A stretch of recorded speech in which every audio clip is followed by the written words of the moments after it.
generation to live forever or the last generation that's going to die. And so we need to keep ourselves in pretty good shape. If Jesus Christ broke the death barrier, that puts everything in a different light. Why? Because it affects you and me. How does it affect you and me? Because if that is the case, then we need to recalibrate and take seriously his claim to be God become human. I said, isn't that interesting? What are you trying to do? You're trying to turn humans into gods. The Christian message goes in the exact opposite direction. It tells us of a God who became human. Do you notice the difference? And of course, that actually gets people fascinated. I say, you are actually taking seriously the idea that humans can turn themselves into gods by technology and so on. Why won't you take seriously the idea that there is a God who became human? Is that any more difficult to do? And once you've got that, then I think, arguably, you need to take seriously what Jesus says. And what he says is, and that is the Christian message, he is God become human in order to do what? To give us his life. If you like, to turn us into what you want to be.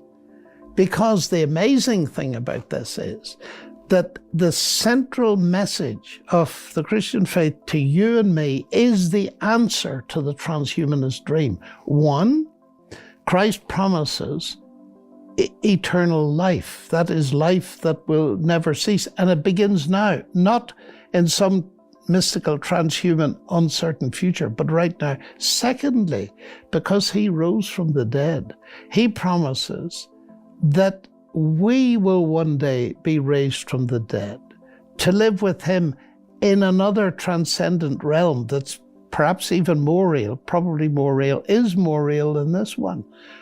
And that's going to be the biggest uploading ever, you see. So your hope for the future of humanity, changing human beings into something more desirable, living forever and happier, all of that is offered. But the difference between the two is radical, because firstly, your idea is using human intelligence to turn humans into gods, bypassing the problem of moral evil.